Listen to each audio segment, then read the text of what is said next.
BCS এর লিখিত অথবা প্রি এই কোশ্চেনের কথাই বলেন না কেন, আপনারা দেখবেন বোর্ড বই থেকে কিন্তু ম্যাথ আসে হুবহু।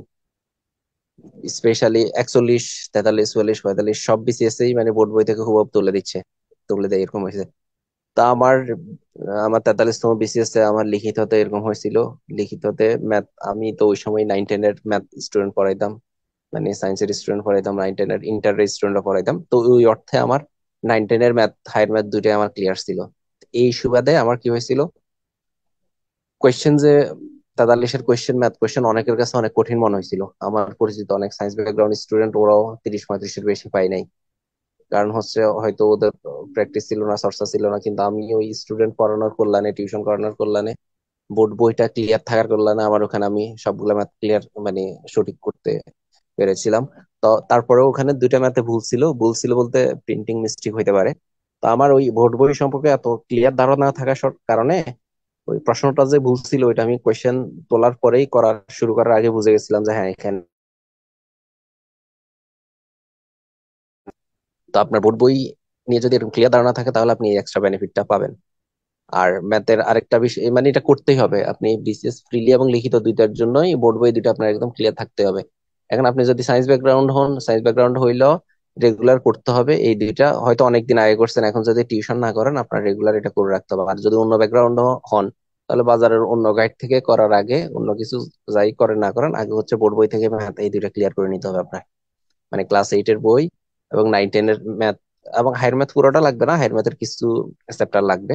এই কয়েকটা জিনিস ক্লিয়ার করে নিতে হবে একদম সুন্দর করে। এটা ক্লিয়ার যদি না করেন তাহলে হচ্ছে মানে এখানে ঝামেলা হবে, প্রিলি এবং লিখিত দুই জায়গাতেই এই ঝামেলাটা হয়ে যাবে। আচ্ছা, তো এইদিকে হচ্ছে আবার যেটা আরেকটা বিষয় আছে সেটা হচ্ছে ম্যাথের প্র্যাকটিসে যে বিষয়টা বললাম সেটা হচ্ছে, দেখেন ম্যাথ অনেকের ভিতর একটা ধারণা আছে কি ম্যাথ আমি পারি, করা লাগবে না, পরীক্ষার আগে একটু করে দেখে যাব।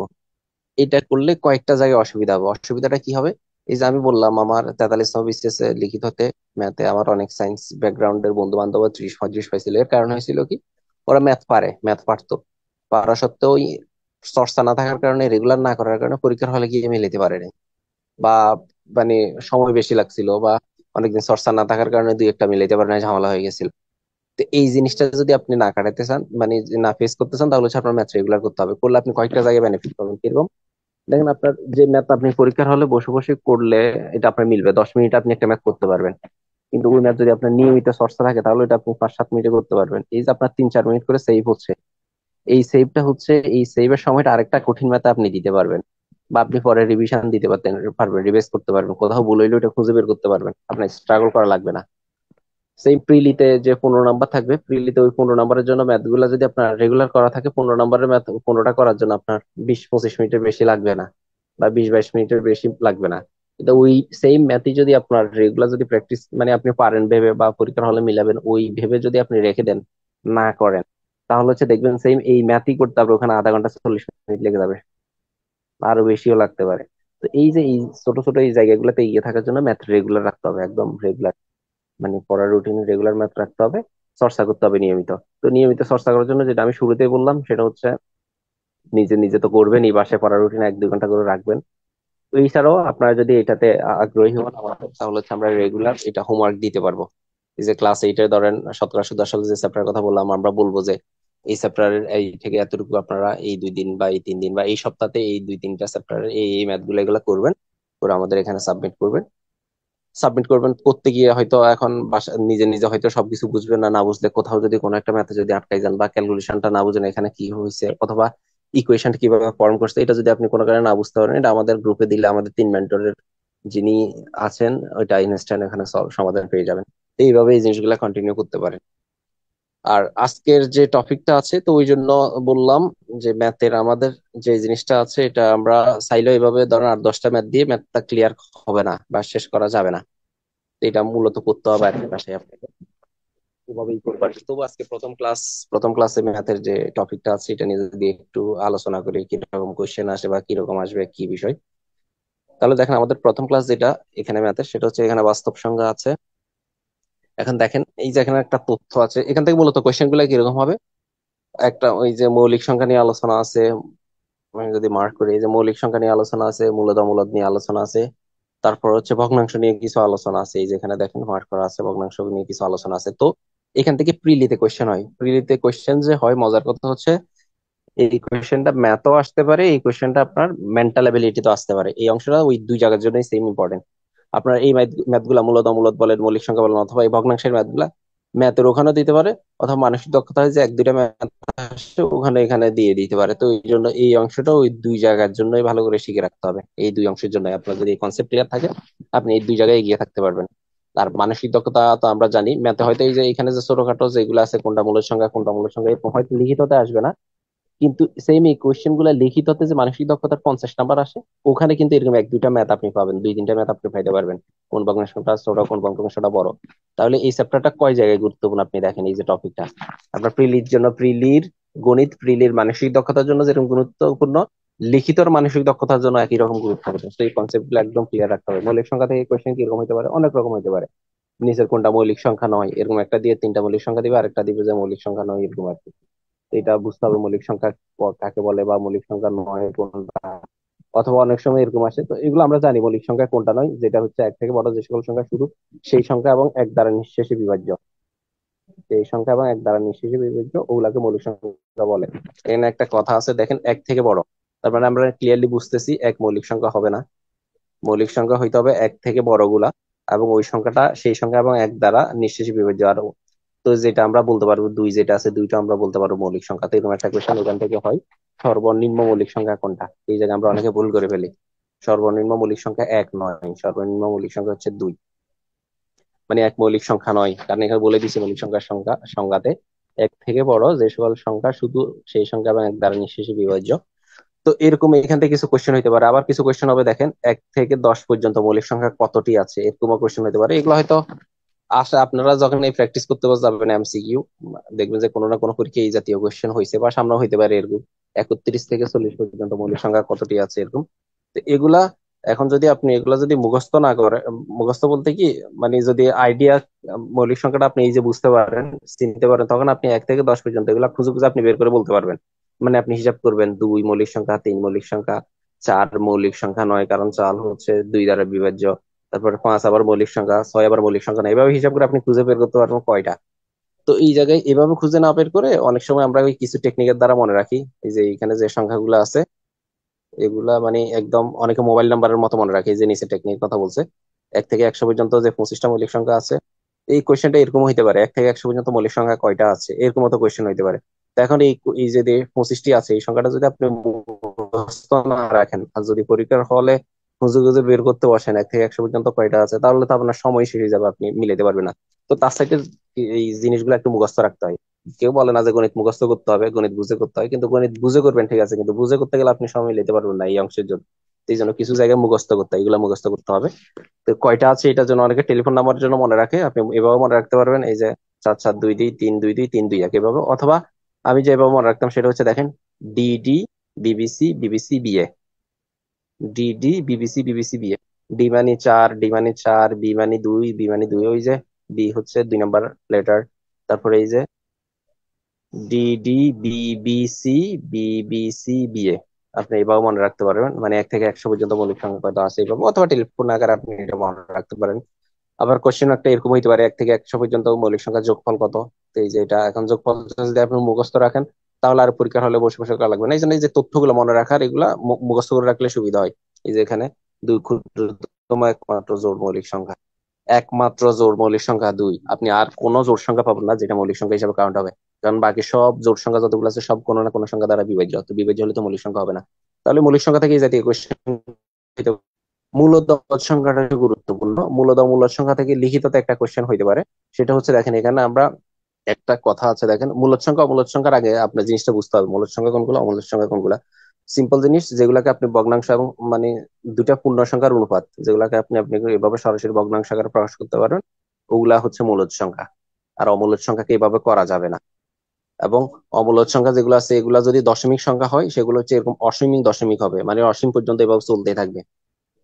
আবার অনেক সময় দেখবেন আমরা জানি এরকম অসীম পর্যন্ত পূর্ণগুণিক যেগুলো আছে, এই যে 0.4 পয়েন্ট, এই যে এখানে এখানে একটা অপশন দেখা যাচ্ছে 0.4 এর উপর কি আছে, পুনঃপুনিক আছে। 0.4 এর উপর পুনঃপুনিক থাকার মানে হচ্ছে যে 0.4444 এবারে যাইতে থাকবে। এটাও তো অসীম দেখাচ্ছে, কিন্তু এটা অসীম হওয়া সত্ত্বেও এটা অমূলদ হবে না, এটাও মূলদ হবে। কারণ আমরা জানি যদি পুনঃপুনিক জাতীয় যেগুলা থাকবে ওগুলো আবার কিন্তু মূলদ সংখ্যা হবে, এটা মনে রাখতে হবে, পুনঃপুনিক গুলো মূলদ সংখ্যা হবে।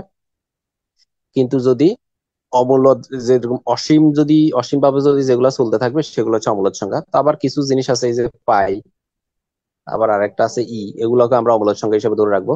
তারপরে বর্গমূলের হিসাব করতে যেগুলা পূর্ণবর্গ সংখ্যা নয়, মানে কত, ধরেন 16, এটা যদি আমি রুট করি তাহলে 4 পাচ্ছি, তাহলে এটাকে আমি বলবো পূর্ণবর্গ সংখ্যা, এটাকে আমি মূলদ সংখ্যা হিসাবে বলবো না। মানে এটা আমার অমূলদ সংখ্যা হবে না, এটা হবে মূলদ সংখ্যা। কিন্তু যেগুলো পূর্ণবর্গ সংখ্যা নয়, যেরকম এই যে 2কে যদি আপনি রুট করেন, আপনি স্পেসিফিক কিছু পাচ্ছেন না, এই জন্য 2 পূর্ণবর্গ সংখ্যা নয়, তাহলে √2 এটা হবে অমূলদ সংখ্যা। এরকম √3 অমূলদ সংখ্যা, √5 অমূলদ সংখ্যা। তো এইভাবে হচ্ছে, এই যে এই কথাটা লিখিত, তো এখান থেকে এরকম একটা কোয়েশ্চেন হতে পারে।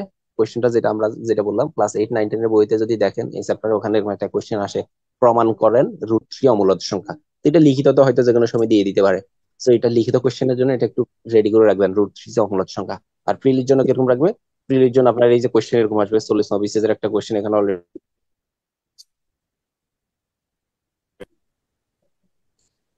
এই যে দেখেন 40 বিসিএস এর একটা কোয়েশ্চেন দেখা যাচ্ছে, নিচের কোনটি অমূলদ সংখ্যা, তো নিচের কোনটি অমূলদ সংখ্যা সেটা আপনি এখান থেকে এরকম কোয়েশ্চেন গুলো আসবে আর কি। তো আমি যেটা বললাম, যদি কি থাকে, পুনঃপুনিক থাকে, সেটা হয় মূলদ হয়, তাহলে এ হবে না।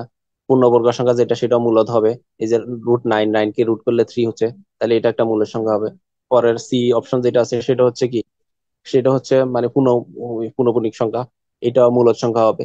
অপশন ডি যেটা আছে এটাও দেখেন, এটা হচ্ছে পূর্ণবর্গ সংখ্যা, রুট করলে আমি এই যে মানে ভেঙে আনার পরে এটা 3/4 আকার আসে, মানে এটা ভগ্নাংশ আকারে প্রকাশ করা যাচ্ছে। এভাবে যদি ভগ্নাংশ আকারে প্রকাশ করা যায় সেটা মূলদ সংখ্যা। তার মানে অপশনে একটাও নাই, এখানে আনসার ইয়া ছিল আর কি, ব্ল্যাঙ্ক ছিল, কোনো আনসার ছিল না। তাহলে এই টাইপস এর কোয়েশ্চেন হইতে পারবে। তো এই জন্য পূর্ণ মূলদ সংখ্যা মূলদ সংখ্যাগুলো একটু শিখে রাখবেন, কিরকম আসে কিরকম আসবে না এটা। আর এই যে 25তম বিসিএস আসছে, নিচের কোনটি মৌলিক সংখ্যা নয়। তো মৌলিক সংখ্যা নয় বোঝার জন্য দেখেন, তাহলে বুঝতে হবে মৌলিক সংখ্যাগুলো এক এবং সেই সংখ্যা দ্বারা অন্য কোনো সংখ্যা দ্বারা বিভাজ্য হবে না। তো এইভাবে আপনি অপশন টেস্ট করে দেখতে হবে কোনটা কোনটা, মানে কোন সংখ্যা দ্বারা যদি আপনি বিভাজ্য করতে পারেন তাহলে হচ্ছে সেটা আপনি মৌলিক সংখ্যা বলবেন না, যদি না পারেন তাহলে মৌলিক সংখ্যা হবে। এই জাতীয় কোশ্চেন হইতে পারে। আরেকটা কোশ্চেন যেটা ইয়াতে আসে, দেখেন এখানে অনেকগুলো আলোচনা এখানে আছে এরকম, কোন ভগ্নাংশটি বড় কোন ভগ্নাংশটি ছোট। তো এটা যদি আমাদের কাছে যদি ক্যালকুলেটর থাকে, আমরা ডিভাইড করে করে ইজিলি বের করে ফেলতে পারবো, এটাকে এত দ্বারা ডিভাইড করে, এটাকে এত দ্বারা ডিভাইড করে, যে এই সংখ্যাটা সবচেয়ে ছোট হবে সেটা বড় হবে, সেটাকে আমরা বড় বলবো। কিন্তু দুর্ভাগ্যজনক কথা হলো, আপনাকে পরীক্ষার হলে ক্যালকুলেটর নিতে দিবে না। প্রিলিমিনারি হলে তো ক্যালকুলেটর নিতে দেয় না, আবার লিখিত হলে দিবে, কিন্তু লিখিততে আবার ওই মুদি দোকানের ক্যালকুলেটর যেগুলো আছে সাইন্টিফিক ছাড়া, ওগুলো আপনি ইউজ করতে পারবেন, কিন্তু ওখানে আবার এরকম লিখিত কোশ্চেন এরকম আসবে না। তাহলে এটা প্রিলিমিনারির জন্য লাগবে। তো প্রিলিমিনারির জন্য তো যেহেতু আমি ভাগ করতে পারবো না, তাহলে আমার অন্য উপায়তে শিখতে হবে। এই যেখানে একটা টেকনিক আছে, এই টেকনিক দিয়ে যদি শিখেন, এখানে যে মানে যে টেকনিকটা আছে, এই টেকনিক দিয়ে এটা শিখলে এই এই জাতীয় কোশ্চেন গুলা গণিত আসে, এবং এই জাতীয় কোশ্চেন গুলো আপনি দেখবেন মানসিক দক্ষতার কোশ্চেনও অনেক আসে। এগুলা গণিতে আসুক না আসুক, মানসিক দক্ষতাতে এই টাইপের কোশ্চেন আসেই, গণিতে অনেক সময় চলে আসতে পারে। তো এই জন্য কোন ভগ্নাংশটি এত থেকে বড়, এই জাতীয় কোশ্চেন গুলা কেমনে শিখবেন দেখেন। তো এটা এই যে এখানে যেটা যত থেকে বড় বলছে, এটা শেখার জন্য আগে ওইটা লিখলেন 2/3, এবং ওইটার সাথে আপনি অপশন বাকিগুলা কম্পেয়ার করবেন, 33 50, তারপর 50/33, 11/8, 5/3, এগুলা কম্পেয়ার করবেন। কম্পেয়ার কেমনে করছেন এই দেখেন, এই টেকনিকটা হয়তো অনেকেই জানেন। 3/2 শুরুতে লিখলেন, এরপর অপশন ক যেটা আছে ওইটা লিখলেন, 50/33, এরপর আড়াআড়ি গুণ করবেন। আড়াআড়ি গুণ করে আড়াআড়ি গুণ ফলের ফলাফল থেকে আপনি হিসাব করবেন কোনটা বড় কোনটা ছোট। দেখেন 50 এবং 2 গুণ করলে 100 হচ্ছে, 33 এবং 3 গুণ করলে, এই যে আমি এই অংশ নিয়ে আলোচনা করতেছি, তো 50 এবং 2 গুণ করলে 100 হচ্ছে, 33 এবং 3 গুণ করলে হচ্ছে 99। তো এখানে 100 বড়। 100 যেহেতু বড়, তার মানে হবে যে আমার এই যে 3/2 যেটা আছে সেটা হবে বড়। আবার তো তাহলে 3/2 যেটা আছে এটাই হচ্ছে আমার বড়। তো এখানে বলছে নিচের কোন ভগ্নাংশটি এত থেকে বড়, তার মানে অপশন ক যেটা আছে এটা বড় হবে না, এটা ছোটই হবে। তার মানে এটা বাদ, তো এই জন্য এই অপশনটা আমি বাদ দিয়ে পরের অপশনে যাবো। এই যে 11/8 সাথে কম্পেয়ার করতেছে, 11 এবং 8 সাথে এখানেও সেম আড়াআড়ি গুণ করবেন। দেখেন 11×2 = 22, 3×8 = 24, কিন্তু এখানে দেখেন 24টা বড় হয়ে গেছে, 3 এবং 8, 24টা যেহেতু বড় হয়ে গেছে, তার মানে আমার এটা বড়, এটা বড়, মানে 22 থেকে 24 বড়, তাহলে এটা হচ্ছে আমার বড় হচ্ছে, এই জন্য অপশন খ হচ্ছে 3/2 থেকে বড়। এই টেকনিকটা একটু ঠান্ডা মাথায়, আমি তো বলছি একটু ঠান্ডা মাথায় যদি আরেকটু মিলান, এখান থেকে বুঝতে পারবেন মানে এইভাবে কিভাবে বের করা আর কি। এই আড়াআড়ি গুণের কনসেপ্টটা দিয়ে মেন্টাল অ্যাবিলিটি তো আপনি অঙ্কগুলো করতে পারবেন, আপনার প্রিলির ওই গণিতে ওখানেও লাগবে, তাহলে এই টাইপস এর কিছু কোয়েশ্চেন হবে।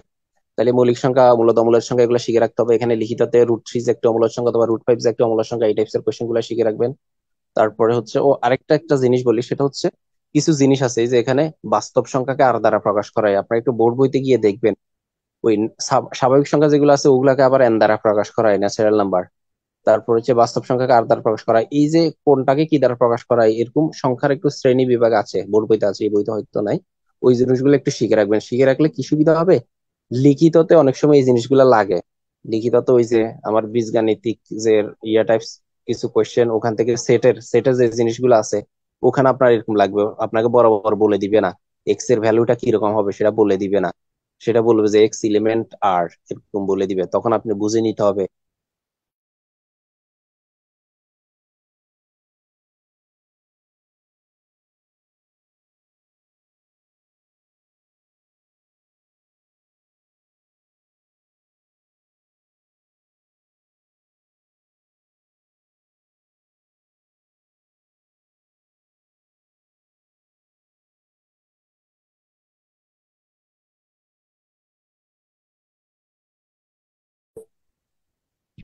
আচ্ছা, এরপরে দেখেন গসাগু লসাগু। এখান থেকেও প্রিলিতে কোয়েশ্চেন হয়। দেখেন অলরেডি 40 আসছে, এই যে 40 আসছে, 38 আসছে, 36 আসছে, তার মানে 35 আসছে, তার মানে নিয়মিত বেসিসে এখান থেকে ইয়া কোয়েশ্চেন হয়। তো আবার কোয়েশ্চেন গুলো আপনি দেখলে বুঝবেন যে এগুলো অত কঠিন হয় না, মোটামুটি সহজ আছে, দেখলে বুঝবেন। তো এখানে একদম লসাগু গসাগুর অঙ্কগুলো একদম শুরুতে করার আগেই যে কমন মিস্টেকসটা আমাদের সবারই হয়, অনেক সময় এরকম হইতে পারে, গসাগুর পূর্ণরূপ, লসাগুর পূর্ণরূপ, কোনটা গুণনীয়ক, কোনটা গুণিতক, এই অংশটি নিয়ে একটু এই দেখেন, গসাগুর ক্ষেত্রে হবে গুণনীয়ক, আর লসাগুর ক্ষেত্রে হবে গুণিতক, আর বাকিটা তো হচ্ছে গরিষ্ঠ সাধারণ, লঘিষ্ঠ সাধারণ, এটা বোঝা যায়। তো এই জায়গায় আমি একটু কনফিউজড হয়ে যেতাম অনেক সময়। হয়তো আপনারা নেক্সট দিন পরীক্ষা নিলে এমসিকিউর অপশন আমরা এইভাবে অপশন সেট করতে পারি, গসাগু মানে কি গরিষ্ঠ সাধারণ গুণনীয়ক নাকি গুণিতক। এটা যদি আপনি ক্লিয়ার না থাকেন, আপনি কনফিউজ হয়ে যাবেন গুণনীয়ক নাকি গুণিতক, এটা একটু আলাদা গুরুত্ব দিয়ে শিখবেন। অনেক সময় এরকম এমসিকিউ দিয়ে দিতে পারে। তো আমরা জানি গসাগুর ক্ষেত্রে হবে শুধু কমন ফ্যাক্টর যেটা আছে সেটা। লসাগুর ক্ষেত্রে কমন আনকমন দুইটা নিয়েই করতে হয়। এই টাইপস এর এখানে কতগুলা সূত্র আছে, এই সূত্রগুলো থাকলে আপনি অঙ্কগুলো ইজিলি যেটা আমাদের প্রিলিতে যে টাইপস এর কোয়েশ্চেন গুলো হয়, এই যে সূত্রগুলা যদি আপনি জানেন, এই সূত্রগুলা অ্যাপ্লাই করে আপনি অঙ্কগুলা করে ফেলতে পারবেন। এই যে দেখেন, দুটি সংখ্যার গুণফল ওই দুইটা সংখ্যার লসাগু এবং গসাগুর গুণফলের সমান। তো অনেক সময় এরকম আসে, দুইটা সংখ্যার লসাগু দেওয়া থাকে, গসাগু দেওয়া থাকে, ওই দুইটা সংখ্যার একটা সংখ্যা দেওয়া থাকে, আরেকটা বের ভাই করতে বলে। কথা শোনা যাচ্ছে না আপনার।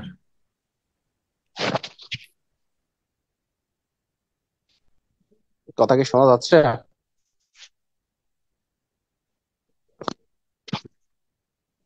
এখন কি শোনা যাচ্ছে?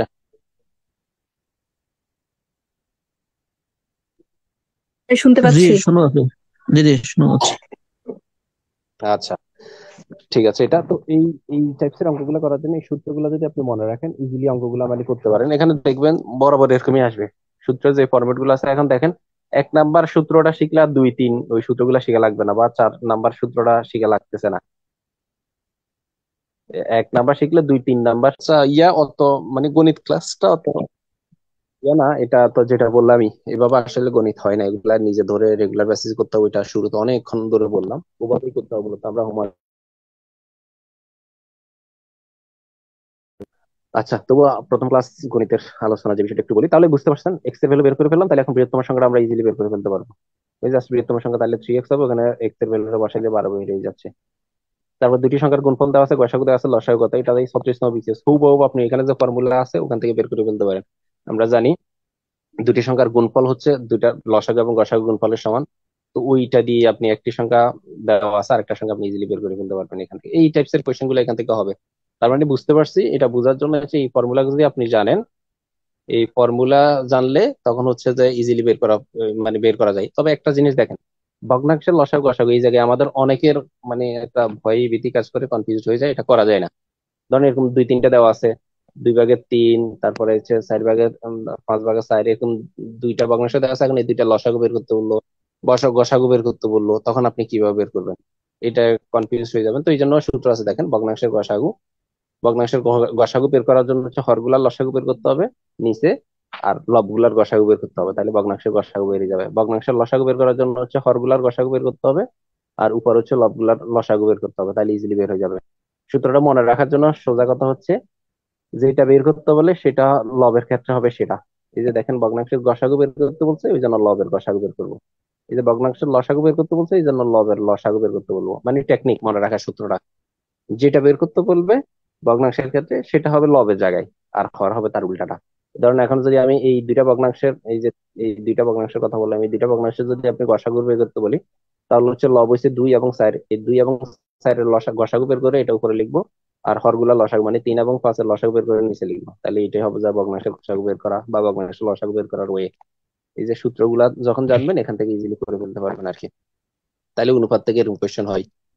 এগুলা লিখিত তো এরকম আসবে না, এগুলো এমসিকিউতেই আসে মূলত। মানে আর তবে গসাগু লসাগু থেকে লিখিত তো আসে, লিখিত বিগত কোশ্চেন ওগুলো আরেকটু বড় টাইপসের হয়। ওগুলা লিখিত বই থেকে একটু করে নেবেন এই চ্যাপ্টার করার সময়। এখান থেকে কিন্তু লিখিত তো কোশ্চেন হয়, ওগুলো আরেকটু বড় হয়, ওখান থেকে করলে হয়ে যাবে। আচ্ছা, তাহলে তাহলে বুঝতে পারলেন সংখ্যা এবং যে লসাগু গসাগু থেকে কিরকম কোশ্চেন হইতে হবে, কিরকম করতে হবে। এগুলা মূলত বোর্ড বই থেকেই করতে হবে। বোর্ড বইতে একদম বিস্তারিত যত অনুশীলনী উদাহরণে যত অঙ্ক আছে ওগুলো সব যদি করে ফেলেন, দেখবেন একদম হুবহু ডিজিট সহকারে কমন পাবেন। কারণ আমাদের বিসিএস এর কোয়েশ্চেন গুলো আমি আবারও বলি বোর্ড বই থেকে হয়। আর ওইটা করার কল্যাণে আমি আমার এই যে এরকম দেখেন ওই 43-এর লিখিত কোশ্চেনে ভগ্নাংশ থেকে একটা ভগ্নাংশ না উৎপাদক বিশ্লেষণ থেকে একটা কোশ্চেন হয়েছিল, এরকম দিয়েছিল ওয়াই এর উপর স্কয়ার দেয় নাই। মানে কোশ্চেন ওয়াই এর উপর স্কয়ার ছিল প্রিন্টিং মিস্টেকের কারণে। কিন্তু আমি ওইটা দেখেই বুঝে ফেলছিলাম যে না, এটা না কোনো একটা ঝামেলা আছে, ওয়াই এর উপর স্কয়ার না দিলে তো আমি এটা মিলাতে পারবো না। অথচ সেম এই কোশ্চেন মিলানোর জন্য অনেকেই 10-15 মিনিট করে টাইম ওয়েস্ট করছিল, মানে অনেকভাবে মিলাতে চাচ্ছিল। কিন্তু আমি ওই বোর্ড বইগুলো এত পরিমাণ করার কারণে এবং স্টুডেন্টদেরকে করানোর কারণে আমার এটা কোশ্চেনটা দেখে আমি বুঝে ফেলছিলাম যে এখানে এই ইয়েটা আছে, সমস্যাটা আছে। তো ওই জন্য বললাম বিসিএস এর সিলেবাসে যে টপিকটা আপনার বোর্ড বইতে আছে, আপনার ওই বোর্ড বইয়ের সব অঙ্ক আপনি একদম খাই ফেলতে হবে, উদাহরণ এবং অনুশীলনী। তাহলে আপনি দেখবেন ডিজিট সহকারে আপনি কমন পাবেন। সংখ্যা ওখানে 100 থাকলে ওই প্রশ্ন আপনার 100 থাকবে এরকম। মানে একদম হুবহু কমন থাকবে, চেঞ্জ করে না, ওরা বোর্ড বই থেকে তুলে দেয়। ওই জন্য বোর্ড বই খাই ফেলতে হবে। গসাগু গসাগু বোর্ড বইতে যে চ্যাপ্টার আছে ওখান থেকে ধরে করে ফেলবেন। মূলত অমূলদ সংখ্যা, মৌলিক সংখ্যা যেখানে আলোচনা আছে কিরকম আলোচনা আছে ওগুলা উদাহরণ সহকারে অনুশীলনী সহকারে সবগুলো করে ফেলবেন। তাহলে আপনাদের ঝামেলা গুলো আর হবে না। আচ্ছা, এরপর আমাদের যে অংশটা সত্তর অংশ থেকে তাহলে টিটিউ ভাই একটু আলোচনা করেন। এখানে তো দূরে দূরে করা যাবে না, জাস্ট বুঝতে দেওয়া আর কি। তাহলে এখান থেকে টিটিউ ভাই কন্টিনিউ করেন। আচ্ছা, এখানে ভাই তো মোটামুটি বললোই আসলে যে আমাদের যে ক্লাস শিট, আমার কথা কি শোনা যাচ্ছে? যাচ্ছে ভাই। আচ্ছা, মনে করেন হচ্ছে আপনাদের জাফর ভাই তো বললেই এখানে যে সিলেবাস দেওয়া আছে, আমাদের আজকের সিলেবাসের মধ্যে হচ্ছে বাস্তব সংখ্যা, ভগ্নাংশ, লসাগু, গসাগু, শতকরা, সরল যৌগিক মুনাফা, তারপর লাভ ক্ষতি, অংশীদার হিসাব, অনুপাত সমানুপাত। এটা হচ্ছে বিশাল বড় একটা সিলেবাস। তো দেখেন, এটা কিন্তু 1 ঘন্টা 2 ঘন্টা এটা কোনোভাবেই শেষ করা পসিবল না। এটা যদি আপনারা নিজেরা প্র্যাকটিস করেন তাহলে অন্য হিসাব বা এক হিসাব। এখন আমি যদি বলেন যে এটা 1 সপ্তাহ ধরে পড়াইতে হবে, এই টপিকগুলো 1 সপ্তাহ ধরে পড়ানো যাবে, কোনো সমস্যা নেই। তো এটার জন্য হচ্ছে আমাদের শর্ট টাইমের মধ্যে যতটুকু না দেখাইলেই নয়, আমরা হচ্ছে ওই পার্টটা দেখাচ্ছি ম্যাথের ক্ষেত্রে। আপনারা হচ্ছে বাসায় প্র্যাকটিসের বিকল্প নেই। আর আমাদের যদি প্র্যাকটিস করতে যদি কোনো সমস্যা মনে হয়, সেটা তো আমাদেরকে ছবি তুলে দিবেনই। আর আমরা হচ্ছে ওই টপিক থেকে এটা শেয়ার করতেছি, স্ক্রিন শেয়ার। ওকে, তাহলে হচ্ছে জাফর ভাই হচ্ছে আমার স্ক্রিন দেখা যাচ্ছে আশা করি। এই পার্টগুলো আমি হচ্ছে ভাই দেখাইছি লসাগু গসাগুর ক্ষেত্রে। এখানে হচ্ছে কি শর্টকাট টেকনিকের ক্ষেত্রে হচ্ছে এই সূত্রগুলো ভালো করে দেখবেন আর কি, এই পার্টগুলো এখান থেকে এগুলো ভালো করে দেখবেন। আমি হচ্ছে শতকরা থেকে দেখাই। দেখেন, শতকরার ক্ষেত্রে যদি আমি দেখাতে যাই, আচ্ছা দেখেন, শতকরার ক্ষেত্রে হচ্ছে আমরা জানি হচ্ছে কোনো ভগ্নাংশকে ভাগ করা বা হচ্ছে মানে 100 দ্বারা হচ্ছে টোটাল হচ্ছে 100-এর ভগ্নাংশ করা, এই মূলত হচ্ছে শতকরা হার বলা হয় আর কি। এখানে পার্সেন্টেজ দ্বারা প্রকাশ করা হয়। আর এখানে যে সাধারণত নর্মাল যেটা আসে, নর্মালি 11 থেকে 20 গ্রেড বা 13 থেকে 20 গ্রেডের পরীক্ষার মধ্যে দেখা গেছে 5% কত বা 20% কত, যেগুলো হচ্ছে মানে নিচের ক্যাটাগরি। কিন্তু বিসিএস করতে আসলে এই সূত্র দিয়ে আপনি ইজিলি করতে পারেন, যে আর ইন্টু 100 মাইনাস আর হচ্ছে বৃদ্ধির হার হলে আর প্লাস মাইনাস যেটা হবে এটা এখান থেকে দেখতে পারেন। আমরা যদি একটা ম্যাথ দেখি, আসলে হচ্ছে শতকরা দিলে আমি 3 ঘন্টা হলে 3 ঘন্টা ক্লাস নেওয়া যাবে, কিন্তু শর্ট টাইমের মধ্যে এত লং ক্লাস নেওয়া আসলে পসিবল না আমাদের পক্ষে। ওই যে ভাই যেটা বলছে, আমাদের হচ্ছে হোমওয়ার্ক দিয়ে দিবে। ইভেন হচ্ছে আপনার যদি ম্যাথ করতে যদি কোনো সমস্যা মনে হয়, এটা আমাদেরকে দেখাবেন আর কি। যেমন প্রথম ম্যাথটা দেখেন, চিনির মূল্য যদি 10% কমে যায় এবং শতকরা হার কত ভাগ বাড়ালে চিনি বাবদ খরচ একই থাকবে। এটা কিন্তু এইভাবে হচ্ছে আপনি সব ব্রড করে করতে পারেন। চিনির মূল্য এত, 10% কমলে 90 টাকা, 90 টাকা করলে কত। শর্টকাট যদি হিসাব করেন দেখেন 10% কমে গেছে, কমে গেলে এটা কি হবে, মাইনাস হবে, যে 100 - 10, 10/100, তাহলে 10/90। এটা শর্টকাট করে ফেলতে পারছেন। তারপরে দেখেন দেয়া সম্পদের 12% স্ত্রী, স্ত্রীকে 58%, তাহলে 12 এবং 58 যদি যোগ করে দেন, তাহলে যেটা হবে 100 থেকে সেটা বিয়োগ করলে একটা মান পেয়ে যান। ওটা হচ্ছে 12, 58 হচ্ছে 70। তাহলে 100 থেকে বিয়োগ করলে হবে 100 - 70, 30%। তাহলে এখানে হচ্ছে তার 30% তার সম্পদের পরিমাণ। এটা বড় করে দেখেন, সম্পদের পরিমাণ হচ্ছে এই 30%। তাহলে আপনি শর্টকাট নিয়মে আপনার হচ্ছে এমসিকিউ তে আপনার শুধু হচ্ছে উত্তরটা প্রয়োজন হয়। যেহেতু আমাদের ক্যালকুলেটর করা ইউজ করার সুযোগ নাই, তাহলে হচ্ছে আপনার এটা হচ্ছে যখন রিটার্ন আসবে তখন রিটার্নের ক্ষেত্রে এরকম বড় করে করতে পারেন। আর টেকনিক হচ্ছে শর্টকাটের ক্ষেত্রে এরকম শর্টকাট নিয়ম ফর্মুলা ফলো করবেন। তারপরে হচ্ছে এখানে যেটা মান দেওয়া আছে 7,20,000 ইন্টু 100 / করলে হয়ে গেছে শর্টকাট। তা আপনাদের মেইন কাজ হচ্ছে আপনারা হচ্ছে বিগত সালের প্রশ্নগুলো হচ্ছে ভালোভাবে সলভ করবেন। আচ্ছা, তাহলে আমি জুম দিয়ে দেখাচ্ছি, এটাকে আর একটু জুম করলে করা যায়, হ্যাঁ। তাহলে এটা দেখছেন, এখানে দেখেন, এখানে এই যে 100 টাকা যেটা আছে, 100 টাকায় 10টা ডিম কিনলো, 100 টাকায় 8টে ডিম কিনলো, 8টে ডিম বিক্রি করলে তো শতকরা লাভ বা কত হবে এখানে ডিটেল দেওয়া আছে। আমি যদি এটাকে যদি মানে শর্টকাট নিয়মে করতে চাই, শর্টকাট নিয়ম হচ্ছে দেখেন, 100 টাকায় 10টা ডিম কিনলো, 100 টাকা 8টে ডিম কিনলো, তাহলে আমার ডিম কয়টা ছিল, 10 - 8 ডিভাইডেড। তারপরে হচ্ছে নির্দিষ্ট মূল্যে বিক্রি করছে, কত টাকা মূল্যে বিক্রি করছে, এখানে দেখেন নির্দিষ্ট মূল্যে যদি বিক্রি করে তাহলে হচ্ছে 8 টাকা হচ্ছে সেটা বিক্রি করছে, 8।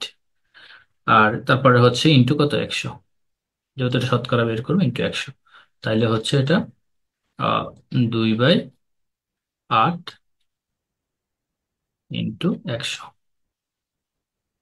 তাই এটা একটা কাটাকাটি করলে এখানে টোটাল আমরা মান পাইতেছি হচ্ছে 8, 4, 2। টোটাল মান হচ্ছে এটা হচ্ছে 25%। আচ্ছা, 25%। এটা হচ্ছে দেখেন, এটা কিন্তু একটু বিস্তারিত ভাবে করতে পারেন, শর্টকাট নিয়মেও করতে পারেন। এটা ওনার দেওয়া আছে সম্ভবত এখানে। এই যে দেখেন, দেওয়া আছে এখানে। ঠিক আছে, দেখেন এখানে কত যে কৃত মূল্য, বিক্রিত মূল্য, নির্দিষ্ট মূল্য, 10 - 8 ডিভাইড বাই ইন্টু করলে হয়ে গেছে। তা আপনারা হচ্ছে করার সময় হচ্ছে শর্টকাট নিয়ম গুলো করবেন। আর সবসাথে খেয়াল রাখবেন হচ্ছে আপনারা প্রাইমারি পরীক্ষা দেন বা এন্ট্রান্স পরীক্ষা দেন, বিগত সালের প্রশ্ন করার বিকল্প নেই, এগুলো দেখবেন হুবহুব সেম প্রশ্ন আপনাদের হচ্ছে ছোট ছোট পরীক্ষাগুলোর মধ্যে দিয়ে থাকে। এখানে আর আমি দেখাচ্ছি না, আপনার শর্টকাট নিয়ম এখান থেকে দেখবেন আর কি। এগুলো করতে গেলে সবগুলো দূরে দূরে দেখানো তো পসিবল না।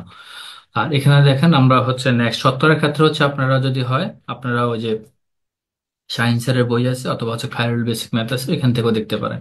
যদি কোনো করতে সমস্যা মনে হয় আমাদেরকে দেখাবেন আর কি। আর সরল যৌগিক মুনাফার ক্ষেত্রে হচ্ছে মুনাফা আপনারা হচ্ছে 6, 7, 8 বা 8ও আছে, তারপরে হচ্ছে 7ও আছে। এটা আই কি, আই হচ্ছে সুদ, পি হচ্ছে আসল, আর হচ্ছে সুদের হার, এন হচ্ছে সময়, এই হচ্ছে সুদ আসল। এটা হচ্ছে খুবই ইম্পর্টেন্ট, আপনার রিটার্নের ক্ষেত্রেও কাজে লাগবে, পিলির ক্ষেত্রে তো কাজে লাগবেই। তো এখানে আই সমান সমান পি এন ডিভাইড বাই হচ্ছে 100। তারপর I P equal to I = M। তারপরে হচ্ছে আর এন, এটা হচ্ছে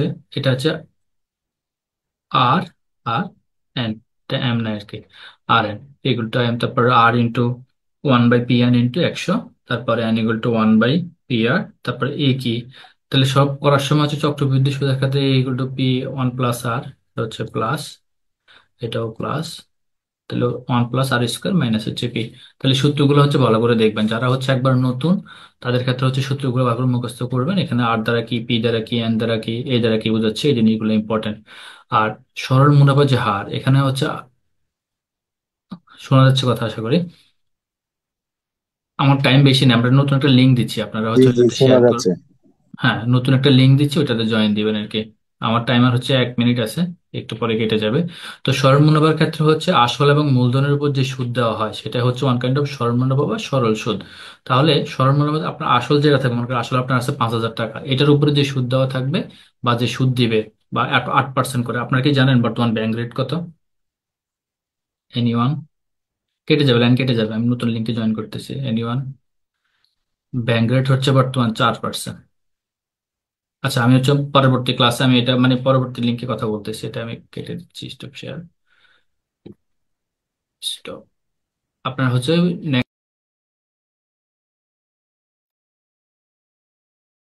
আচ্ছা, আমি শেয়ার দিচ্ছি স্ক্রিনটা। আচ্ছা, এখানে দেখেন ব্যাংক রেট যেটা বলতেছিলাম, ব্যাংক রেট হচ্ছে 4% বর্তমানে। অ্যাকচুয়ালি ব্যাংক রেটটা কি আপনারা কি বলতে পারবেন, ব্যাংক রেট কি?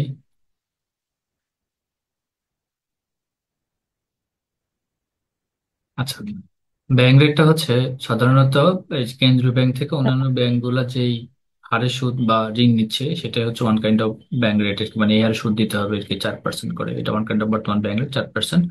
তো এখানে সরল মুনাফা হচ্ছে আর যৌগিক মুনাফা বা চক্রবৃদ্ধি মুনাফা, আর যেটা কম্পাউন্ড ইন্টারেস্ট, এটা হচ্ছে মুনাফা আসল যেটা থাকবে সেটা টোটাল মূলধন ধরে একটা নির্দিষ্ট সময় পর সে যে টাকাটা আসবে সেটার উপর ডিপেন্ড করে মূলত চক্রবৃদ্ধি মুনাফাটা হিসাব করা হয়। তাহলে এটা হচ্ছে, আমি যদি এমসিকিউ দেখি, দেখেন 450 টাকা বার্ষিক 6% সুদে কত বছর পর সুদে আসলে এত টাকা হবে। তো এখানে আমাদের সুদ ছিল কত? 558। 558 থেকে যদি আমি বিয়োগ করি, তাহলে দেখেন 558 বিয়োগ হচ্ছে 450 দেওয়া আছে। তারপর আমি করতেছি এখানে 108 টাকা। তাহলে আই গুটো পি এন, আই এর মান দেওয়া আছে, পির মান দেওয়া আছে। আমি এখান থেকে আসলে বের করতে হবে এন এর মান।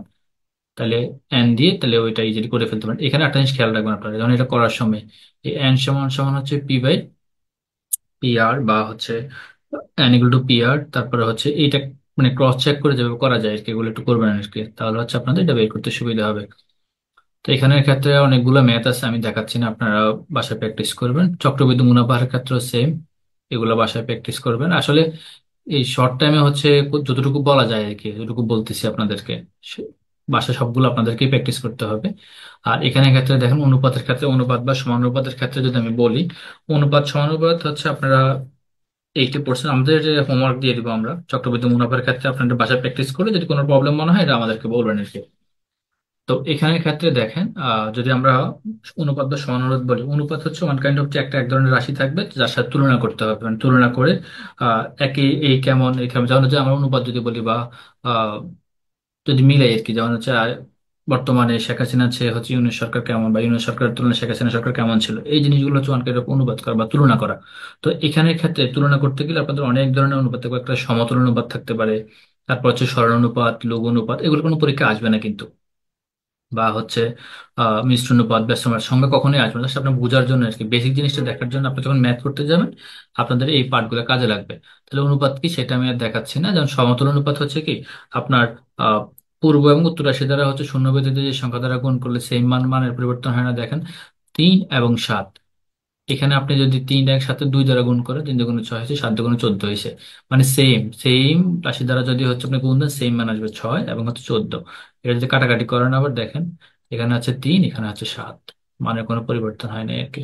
তো এটা হচ্ছে ওয়ান কাইন্ড অফ সমতল অনুপাত। সরল অনুপাত হচ্ছে অনুপাত দুটি রাশি থাকলে সেটা ওয়ান কাইন্ড অফ সরল অনুপাত থাকবে।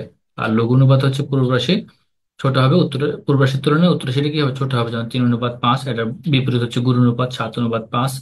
এগুলো আপনার ম্যাথে কাজে লাগবে আর কি, এখানে সংখ্যা কখনো শেখার দরকার না, বেসিক জিনিসটা। একক অনুপাত হচ্ছে দুইটা সেম থাকবে।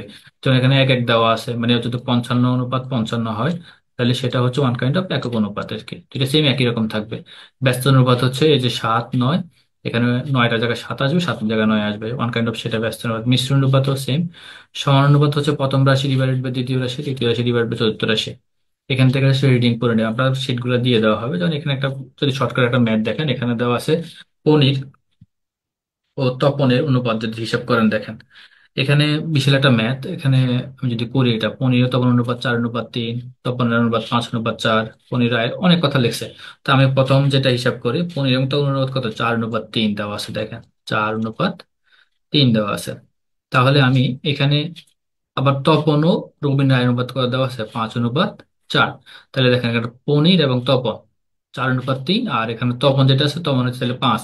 তাহলে আমি 4/3, তাহলে 4 × 3 ডিভাইডেড বাই হচ্ছে আবার 3 × 5, সরি এটা 5 হবে, 5 যেহেতু এটা 5। তাইলে এটা যদি গুণ করি আমি, তাইলে এখানে হচ্ছে আহ 4 5 হচ্ছে 20, ডাইরেক্ট লিখে ফেলতাম অনুপাত, তারপরে হচ্ছে 3 5 15, তাহলে হচ্ছে 20 অনুপাত। তাহলে আমি এটা এখানে লিখি।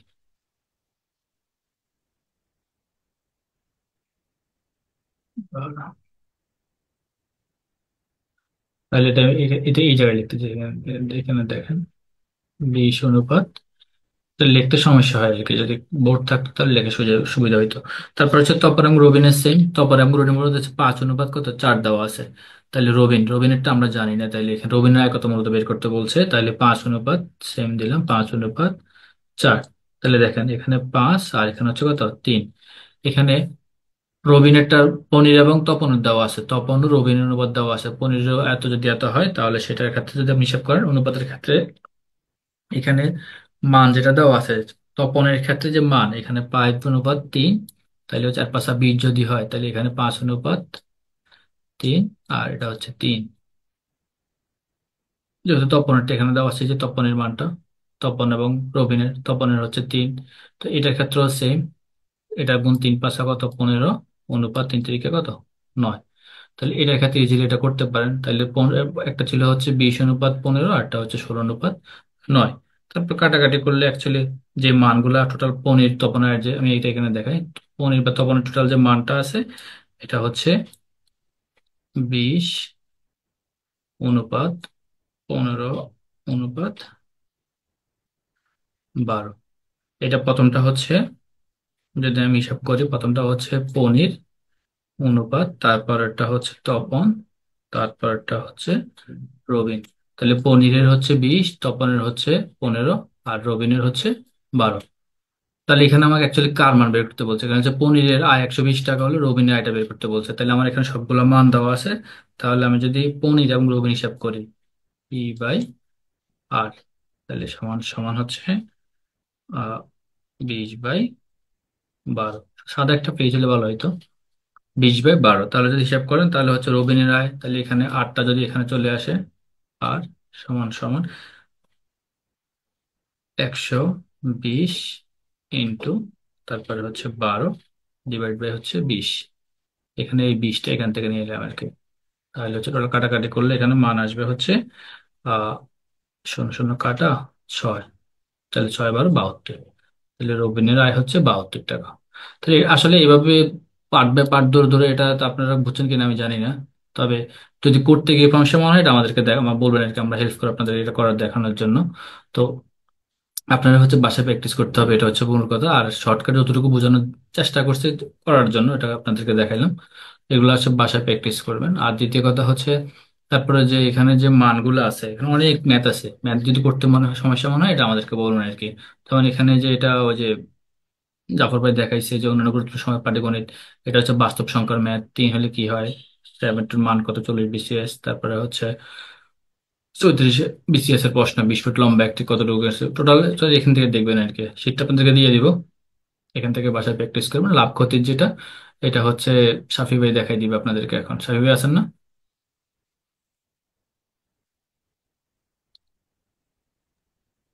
জি ভাই আছি।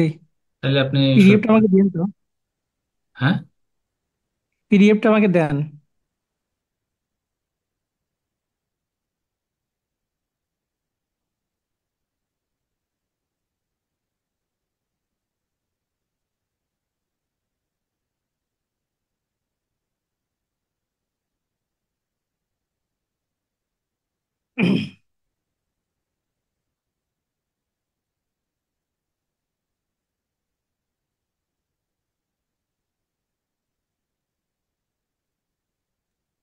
হ্যাঁ, টেলিগ্রামটা দেখেন, পাঠাইছি।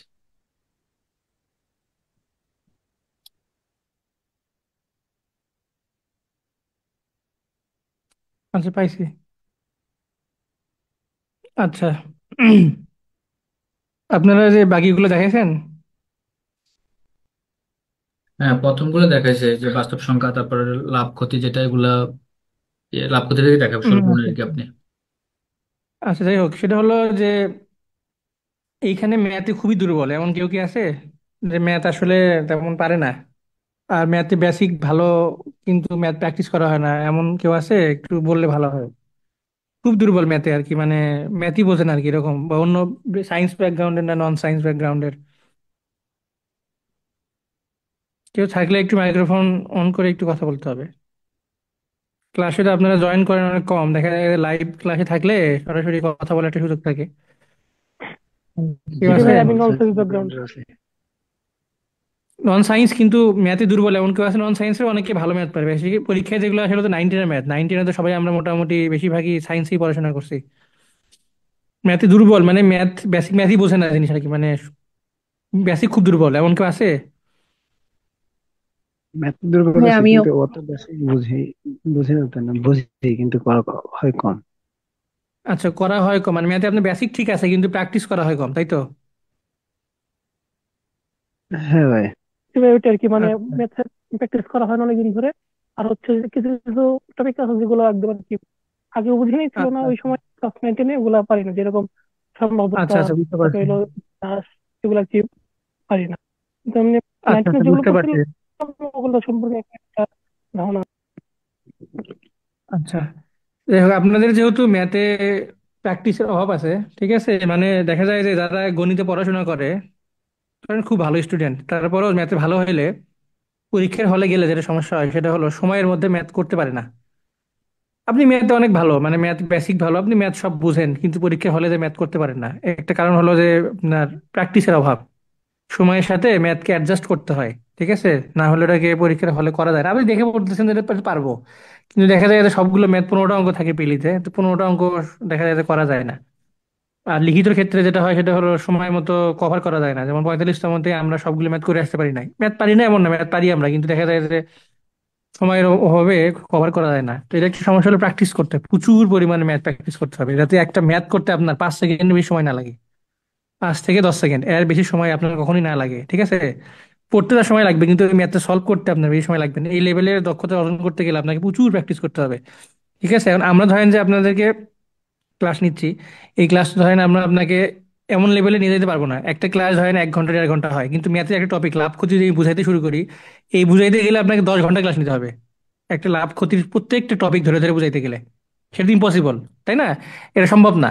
অন্যান্য টপিক যেমন ধরেন যে জিকে বলি আমরা বা ইংরেজি বলি বা বাংলা বলি, আমরা খুব সহজে আমরা ওটাকে বুঝাইতে পারি, কিন্তু ম্যাথ আসলে প্রত্যেকটা ম্যাথ ধরে ধরে বুঝাইতে হয়, যে এটা এই ক্লাসে সম্ভব না। এই জন্য সবচেয়ে বেস্ট হলো কি, ওরা যদি বেসিক দুর্বল থাকে তাহলে আমি সাজেস্ট করবো যে কোনো ভালো স্যারের ম্যাথ কোর্সে ভর্তি হইতে, ঠিক আছে? যে কোনো ভালো স্যার আছে যিনি অনেক ভালো ম্যাথ পড়ায়, ওনার কোর্সে আপনি ম্যাথে ভর্তি হবেন, উনি আপনাকে ধরে ধরে পড়াবে। যেমন খাইরুল স্যার ম্যাথ পড়ায়, তারপরে রিয়াদ ভাই আছে, রিয়াদ ভাইয়ের নাম অনেক শোনা যায়, উনি অনেক ভালো ম্যাথ পড়ায়। তো উনি করাবি ওনারা করে কি যে হলো আপনার প্রত্যেকটা ম্যাথ ধরে ধরে করে। আর যদি কারো মোটামুটি ঠিক আছে না ম্যাথ পারতেছি একটু সমস্যা হচ্ছে, সেক্ষেত্রে ইউটিউবের আপনি হেল্প নিতে পারেন, আমরা তো দেখাই দিচ্ছি, ইউটিউবে হেল্প নিতে পারেন, ঠিক আছে? আর ম্যাথ কিন্তু প্রচুর প্র্যাকটিস করতে হবে। তো আমি সাজেস্ট করবো যে আপনারা লিখিতর যে বইটা আছে ম্যাথ ককটেল, আপনাদের বইটা সংগ্রহে রাখবেন, ঠিক আছে? এই বই থেকে আপনারা ম্যাথ করবেন, প্রথমত আপনি লিখিতের বই থেকে ম্যাথ করবেন, কারণ লিখিতের বইতে সব ম্যাথ করা আছে। লিখিতের বইয়ের ম্যাথগুলো যেগুলো আছে এগুলো ধারণা ক্লিয়ার থাকলে আপনি পিডি ম্যাথগুলো করতে পারবেন, ঠিক আছে? লিখিত যে ম্যাথগুলো যে টাইপের ম্যাথ আসে লিখিত তার পিলি ম্যাথ আসবে না, পিলি ম্যাথ গুলো অন্যরকম হয়, কোনো কোনো সময় পিলিতে বড় বড় ম্যাথ দিয়ে দেয়। কিন্তু লিখিত ম্যাথ গুলো সলভ করলে আপনার ধারণা অনেক ইজি হবে, ঠিক আছে? তা আমি কিছু জিনিসের প্রিলিমিনারিতে দেখা যায় যে কিছু একটা মানে যে ম্যাথগুলো আসে ওগুলো একটা শর্ট টেকনিক দিয়ে একটা নোট বানাইছিলাম, আমি সেখান থেকে একটু দেখাই, ওটা আপনাদেরকে দিয়ে দেবো আমি, ঠিক আছে? গত ব্যাচেও দিয়ে দেওয়া হয়েছে, দেখা যাচ্ছে? দেখা যাচ্ছে কিনা দেখেন। এই হ্যাঁ দেখা ম্যাথগুলো যাচ্ছে। হ্যাঁ পরীক্ষাতে ভাইয়া। অনেক এই ম্যাথগুলো পরীক্ষাতে অনেক বেশি আসে, ঠিক আছে? যেমন অনুপাতের ম্যাথগুলা, যেমন ধরেন এখানে, যেমন এখানে হলো এই যে এই ম্যাথটা টাইপ 1, এখানে 1 নাম্বার টাইপ, ঠিক আছে? এই টাইপের ম্যাথগুলো কি, যে অনুপাত দেওয়া থাকবে, ঠিক আছে? মোট একটা ওজন দেওয়া থাকে, আর দুইটা সেই জিনিস তৈরি করতে, যেমন ধরেন সোনা তৈরি করতে, ঠিক আছে, মানে সোনার যে গহনা আছে এই গহনা তৈরি করতে সোনা এবং তামার একটা পরিমাণ লাগে, ঠিক আছে? এই তামার পরিমাণ কতটুকু আছে সেটা দেখেন যে প্রথমত অনুপাত হলো 3:1, প্রথম অনুপাত 3:1, পরবর্তীতে হলো 4:1, মানে অনুপাতটা চেঞ্জ হয়ে গেছে, মানে পূর্ব রাশি কিন্তু চেঞ্জ হয়েছে দেখেন। উত্তর রাশি কিন্তু ঠিক আছে, 1 1 ঠিক আছে, কিন্তু পূর্ব রাশি কিন্তু চেঞ্জ হয়েছে, 3 থেকে 4 হয়ে গেছে। তো এইরকম যখন উত্তর রাশি যখন ঠিক থাকবে, পূর্ব রাশি যখন চেঞ্জ হয়ে যাবে, তখন এই টেকনিকে আমরা ম্যাথটা সলভ করতে পারি। সেটা হলো টোটাল মান মানে ওজনটা, ওজন কত, 16 গ্রাম। তারপরে হলো প্রথম অনুপাতের যোগফল, ঠিক আছে? প্রথম অনুপাত মানে হলো 3 আর 3:1, এই অনুপাতের যোগফল গুণন হলো যাকে মেশাতে বলবে তার আগে পরে অনুপাতের বিয়োগফল, ঠিক আছে? যাকে মেশাতে বলছে মানে কি, এখানে কি পরিমাণ সোনা মিশাইলে তার মানে সোনার পরিমাণ আমাকে মিশাইতে বলছে, তাহলে সোনা কত, প্রথমে ছিল 3 পরে হচ্ছে 4, তাহলে এই সোনার যে পার্থক্যটা আছে 4 - 3, সেটা আমাকে এখানে লিখতে হবে, ঠিক আছে? লিখে গুণ করে দিব, তাহলে আমার অ্যান্সারটা পেয়ে গেলাম 4 গ্রাম। বুঝতে পারছেন? আপনি চাইলে এটা এক্স ধরেও করতে পারেন, ঠিক আছে, 3x+1 = 16 এরকম করে করা যায়। কিন্তু এক্ষেত্রে যেটা হয় একটু সময় লাগে, তা আমরা সময় যাবো না, আমরা কি করবো এগুলো শর্টকাটে করবো। আপনি কনসেপ্ট বোঝা থাকবে, ঠিক আছে, আপনি কনসেপ্ট ঠিক থাকা লাগবে, কিন্তু শর্টকাটে করবো আমরা। পরীক্ষা হলে 5 সেকেন্ডে সলভ করতে পারেন। বুঝতে পারছি, বুঝাইতে পারছি? আচ্ছা দেখেন, সেম অঙ্ক পরেরটা আছে, সেটা হলো 45 লিটার অক্টেন ও পেট্রোল মিশ্রণে পেট্রোল ও অক্টেনের বোধ কত? প্রথমে 4:3, পরবর্তীতে 4:5। ঠিক আছে, প্রথমত কি ছিল? প্রথমে ছিল হলো 4:3, পরবর্তীতে কি ছিল? 4:5। তাহলে আমাকে এটা কিভাবে, আমি এটা কিভাবে করব? দেখেন, আমাকে কি মিশাইতে বলছে, কি আমাকে মিশাইতে বলছে হলো অক্টেন। দেখেন, এক এক পাশে অনুপাত কিন্তু সেম আছে, একটা হলো 4, এই দেখেন পূর্ব রাশি কিন্তু সেম আছে, 4 এবং 4, উত্তর রাশি কিন্তু চেঞ্জ হয়েছে। ঠিক আছে, উত্তর রাশি চেঞ্জ হয়েছে। প্রথমে ছিল হলো 4, পরে হয়েছে হলো 3,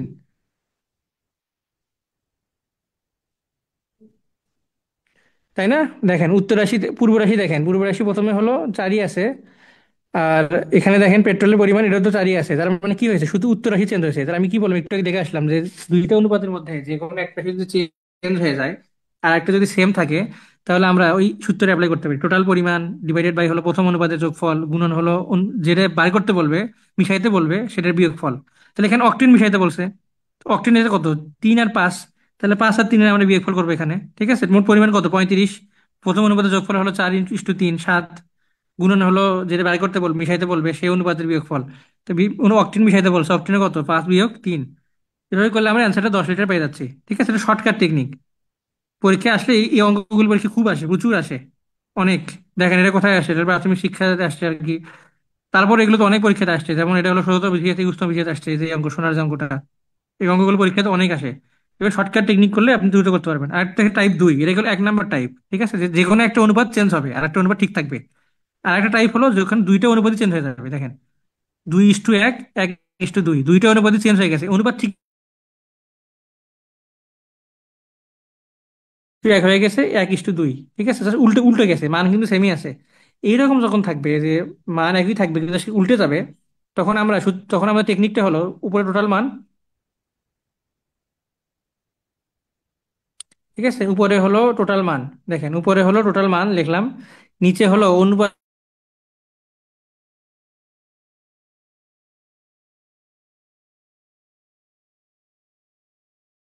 লিখবো, ছোট সংখ্যা এখানে কত? 1, আর অনুপাত দ্বয়ের বিয়োগফল। ঠিক আছে, তাহলে মোট মোট টোটাল মান হলো 60। ঠিক আছে, 60 লিটার।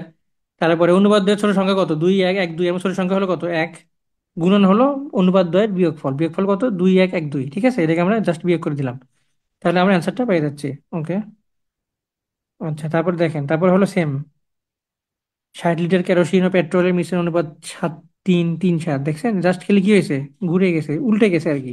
এরকম যখন উল্টে যাবে তখন আমাদের কি সূত্র? টোটাল মান আমরা লিখবো, টোটাল মান কত? টোটাল মান হলো 60, এই যে 60। নিচে হলো সবচেয়ে ছোট সংখ্যা, ছোট সংখ্যা কত? 7, 3, 7 আর 3 এবং ছোট সংখ্যা হলো 3, লিখলাম, গুণন হলো অনুপাত দ্বয়ের বিয়োগফল, তাহলে 7 - 3। ঠিক আছে, এটা হলো আমার আনসার। তাহলে এটা হলো 20, 20 × 4, 80 লিটার। ঠিক আছে, আচ্ছা, এটা একটা টেকনিক গেল। আপনার পিলিপিলির জন্য খাইরুল ভাইয়ের একটা বই আছে, খাইরুল বেসিক ম্যাথ, ওটা পড়তে হবে। ওখানে অনেক ধরনের টাইপ আছে, এরকম যেমন টাইপ দেখাচ্ছি না, এরকম অনেক টাইপ আছে, এরকম টাইপের শর্টকাট টেকনিক আছে, ওখানে ডিটেইলস দেওয়া আছে। এগুলো আপনাকে প্র্যাকটিস করতে হবে একটা একটা করে ধরে ধরে। আমি যেমন দেখাচ্ছি, এবার টাইপ 3 দেখেন। এতক্ষণ আমরা প্রথমটা কি বললাম, যে ভাই, প্রথম দেখলাম টাইপ 1 দেখলাম। হ্যাঁ বলেন। খাইরুল বেসিক ম্যাথ আর কি অনেক বেশি। আপনার দেখা যাচ্ছে যে শর্টকাট গুলো মানে একই অধ্যায়ে অনেক টাইপ, শর্টকাট অনেক বেশি, মানে গুলাই যাচ্ছে, এরকম হয়। অনেক ম্যাথ আছে, এই জন্য আমি বললাম যে আপনারা আগে প্রথমে লিখিত বইয়ের যে ম্যাথ গুলো আছে ওগুলো আপনারা সলভ করবেন। ধরেন যে আপনাদের লাভ ক্ষতি চ্যাপ্টার আছে, তো এই জন্য প্রথমে আগে লিখিত বই থেকে লাভ ক্ষতি চ্যাপ্টারটা শেষ করবেন। শেষ করলে আপনি ধরতে পারবেন যে এক্স্যাক্টলি পরীক্ষাতে কি ধরনের ম্যাথ গুলো আসে। যেগুলো লিখিততে আসে, পিলিত সেম টাইপের ম্যাথই আসে, একটু ছোট টাইপের আসে, কিন্তু কম মানে টাইপ ওই ধরনেরই আসে। বুঝছেন, এই জন্য লিখিতের বই করা সবচেয়ে লাভজনক। এক্ষেত্রে আপনি দেখা যাচ্ছে যে লিখিত বইতে যে ম্যাথগুলো আছে এগুলো সব 9, 10-এর ম্যাথ। মানে বিসিএস ককটেল আপনি পড়বেন, তো ককটেলে যে ম্যাথগুলো আছে এগুলো সব 9, 10-এর ম্যাথ। কিছু কিছু ম্যাথ ইন্টারমিডিয়েটও আছে, ঠিক আছে, খুব কম সেগুলা। তো 9, 10-এর যে ম্যাথগুলো আছে এই ম্যাথগুলোই তো পিলিতে আসে, পিলিতেও আসে, ইটেনেও আসে। কিছু কিছু ম্যাথ ছোট, ঠিক আছে। আর ক্লাস 8-এর বইয়ের ম্যাথ আসে, লাভ ক্ষতিতে ধরেন যে আপনার 8-এর বই আছে, লাভ ক্ষতির মুনাফার যে অঙ্কগুলো আছে, যৌগিক মুনাফা, সরল মুনাফা, এটা ক্লাস 8-এর বইতে আছে। আপনাদের যেমন হোমওয়ার্ক দিছিলাম প্রথম দিকে, যারা ভর্তি হয়েছে তাদেরকে আমরা হোমওয়ার্ক দিছিলাম যে হলো 8-এর বইয়ের এই এই অধ্যায়গুলো আপনারা শেষ করবেন। তো যারা দুইজন মনে করছেন, যারা করছে তারা তো মনে করেন যে এই যে আজকে ধরেন যে আপনি লাভ ক্ষতি মানে লাভ ক্ষতি মুনাফার চ্যাপ্টার গুলো আছে, এগুলো তো আপনি যখন আগেই করে ফেলছে, হোমওয়ার্ক ইজি হয়ে যাবে এখন, ওই অঙ্কগুলো ঘুরে ঘুরে আসবে। আচ্ছা, এই জন্য প্রথমে লিখিত বই করবেন, ওই টাইপের সিমিলার ম্যাথগুলো খায়রুল ভাইয়ের ম্যাথ থেকে পিলির ম্যাথগুলো বিগত সালে পোস্ট পরীক্ষা আসছে, সেগুলো সলভ করবেন। বুঝছেন? আপনাকে জাস্ট খালি টাইপ ধরা, পরীক্ষা হলে তো হুবহু ম্যাথ কমন আসে না। ম্যাথ ম্যাথ তো হুবহু কমন খুব কম আসে। টাইপ জানা থাকলে আপনি সেটা ইজিলি সলভ করতে পারবেন আর কি। টাইপটা জানা লাগবে আর কি, এটা হলো ইম্পর্টেন্ট। আচ্ছা, তারপর হলো টাইপ 3, 2 নাম্বার টাইপ আমরা দেখলাম। এখন 3 নাম্বার টাইপ দেখেন। 3 নাম্বার টাইপ কি, সে দুইটা অনুপাতি আলাদা আলাদা হবে। দেখেন 3:1, 5:2, দুইটা অনুপাতি কি ভিন্ন, কারোর সাথে কারো কোনো মানেরও মিল নাই। এখানে 3:1 আছে, এখানে কোনো তিন নাই, একও নাই। ঠিক আছে, এখানে এক আছে, এখানে এক নাই। আবার 5:2 আছে, 3:1 আছে, মানে কোনো অনুপাত মিল নাই, আলাদা আলাদা অনুপাত। সবার অনুপাত যদি আলাদা আলাদা হয়, সংখ্যা যদি মিল না থাকে, তখন সূত্র হলো টোটাল মান প্রথম অনুপাতের যোগফল, ঠিক আছে, প্রথম অনুপাতের যোগফল গুণ ডিভাইডেড বাই মিশানোর পরের অনুপাতের বড় সংখ্যা। পরের যে অনুপাতটা, সেকেন্ড যে অনুপাতটা আছে, সেই অনুপাতের মধ্যে বড় সংখ্যা দিয়ে ভাগ করতে হবে। দেখি তাহলে এই অঙ্কটা, এটা কি বলছে, 40 গ্যালন বলছে, ঠিক আছে। অকটেন মিশ্রিত হলো পেট্রোল, অকটেনের পরিমাণ হলো 3:1, ঠিক আছে। এখন কতটুকু অকটেন মিশাইতে বলছে আমাকে, তাহলে মিশাইলে অনুপাত হবে কত, 5:2। তাহলে আমি টোটাল অনুপাত লিখি 40, টোটাল মান 40। প্রথম যোগফল কত, 3 আর 1 4, ভাগই ভাগ, ভাগ হলো পরের যে অনুপাতটা মিশালাম, সেই মিশালাম মানে এই যে 5:2, এর মধ্যে বড় সংখ্যা দিয়ে ভাগ করতে হবে, তো ভাগ করলাম 5 দিয়ে। তাহলে 40/4 গুণন কত, 1/1/5, তাই না? তাহলে এটা করেন 10, এটা করেন কত, 2, তাহলে অ্যান্সার কত, 2 লিটার। ঠিক আছে, এইভাবে। তাহলে আমরা তিনটে টাইপ এখানে দেখলাম, ঠিক আছে। এই অঙ্কগুলো পরীক্ষাগুলো খুব দেখা যায়। আপনি ধরেন যে বিসিএস ছাড়া অন্যান্য প্রাইমারি পরীক্ষা বলেন, নিবন্ধনের পরীক্ষা বলেন, অন্যান্য নর্মাল নবম গ্রেড, দশম গ্রেড পরীক্ষাতে এই অঙ্কগুলো খুব দেখা যায়, এই টাইপের অঙ্কগুলো, ঠিক আছে। আচ্ছা, এটা হলো লিখিত নিয়ম, ঠিক আছে। আমরা যদি লিখিতভাবে সলভ করতে চাই, তাহলে আমাকে প্রথমত পরিমাণটা বার করতে হবে। এই যে এখানে ধরেন, এই যে 77 পয়েন্টে দেখা যায়, দেখেন 77 লিটারের 5:2, এই 5:2 অনুপাতে 77 লিটারের মধ্যে কি পরিমাণ পেট্রোল এবং অকটেন আছে, সেটা আমাকে বার করতে হবে। বার করার পর পরবর্তীতে আমি এক্সট্রার জন্য আমি পরবর্তীতে এক্স ধরবো, ঠিক আছে। পরবর্তীতে আমি যার সাথে, যেমন অকটেন মিশাইতে বললে অকটেনের সাথে আমি এক্স ধরে করবো। যেমন অকটেন এখানে কত বলছে, 2:1, তার মানে আমি ধরেন যে ধরেন এখানে 2:x লিখবো, এক্স দিলাম, ঠিক আছে। 1+x, অতিরিক্ত যেহেতু হয়েছে, অতিরিক্ত হলো এক্স, ইকুয়াল টু হলো আমার কত, আমি যেটা বার করবো সেটা হলো আপনার, সেই অনুপাতটা হলো এখানে 5:2। ঠিক আছে,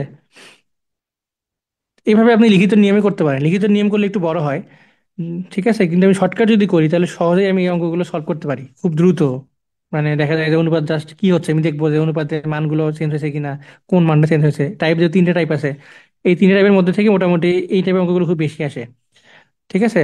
আচ্ছা, তাহলে আপনি এটা দিয়ে দিব আপনাদের থেকে, দেখা যাবে এর মধ্যে থেকে পরীক্ষাতে, যেহেতু বিগত সালে অনেকবার আসছে এগুলা, তো এই টাইপের আমরা দিব আর কি। আচ্ছা, এখন লাভ ক্ষতি আসেন। লাভ ক্ষতিতে অনেক টাইপ আছে, ঠিক আছে। লাভ আসলে কি জিনিস, ক্ষতি আসলে কি জিনিস, কি বলেন তো দেখি। লাভ কখন হয়, ক্ষতি কখন হয়? ক্রয় মূল্যের চেয়ে বিক্রয় মূল্য বেশি হলে লাভ, আর হলো ক্রয় মূল্যের চেয়ে বিক্রয় মূল্য কম হলে ক্ষতি। আচ্ছা, তার মানে আমরা আমরা হিসেব করতেছি কার সাথে, ক্রয় মূল্যের সাথে, তাই না? তাহলে আমাদের জি। বেঞ্চমার্ক কি, বেঞ্চমার্ক ক্রয় মূল্য। আমরা যাই করি আমাদের বেঞ্চমার্ক হবে কি, ক্রয় মূল্য। ক্রয় মূল্য থেকে কত বেশি কত কম, বেশি হলে সেটা হলো আমার লাভ। আর ক্রয় মূল্য থেকে আমি কিনছি 10 টাকা দিয়ে, আমি বিক্রি করলাম 15 টাকা দিয়ে, 5 টাকা আমার লাভ। আমি কিনছি 10 টাকা দিয়ে, আমি 5 টাকা দিয়ে বিক্রি করলাম, 5 টাকা আমার কি হলো, লস হইলো। পকেট থেকে আমার 5 টাকা কি হলো, কমে গেলো আরো, যেখানে আর 5 টাকা আসলে আরো লাভ হইতো। ঠিক আছে, এটা হলো আমার লাভ আর ক্ষতি। তাহলে আমাদের ক্রয় মূল্য হলো বেঞ্চমার্ক। যদি আমরা শতকরা বাই করতে চাই, তাহলে ক্রয় মূল্য থেকে আমাকে লাভ ক্ষতি হিসাব করতে হয়। দেখেন, যদি লাভ বাই করতে চাই, লাভ ডিভাইডেড বাই ক্রয় মূল্য গুণন 100। ক্ষতি বাই করতে চাইলে ক্ষতি ডিভাইডেড বাই ক্রয় মূল্য গুণন হলো 100। তাহলে দেখি একটা অঙ্ক, একটি ঘড়ি 300 টাকায় ক্রয় করে তুমি 60 টাকায় বিক্রি করলে ক্রয় মূল্যের উপর শতকরা কত লাভ হবে? তাহলে আমি কিনছি 300 টাকায়, আমি বিক্রি করি 60 টাকা দিয়ে, তাহলে আমার লাভ হয়েছে না? তো লাভ হলে তাহলে আমি সরাসরি লিখলাম, উপরে লিখলাম লাভ 60 টাকা, নিচে হলো ক্রয় মূল্য। ক্রয় মূল্য কত, 300, গুণন হলো 100। তাহলে কাটাকাটি করি,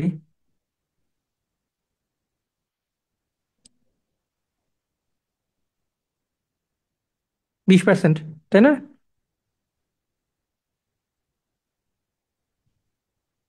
20%।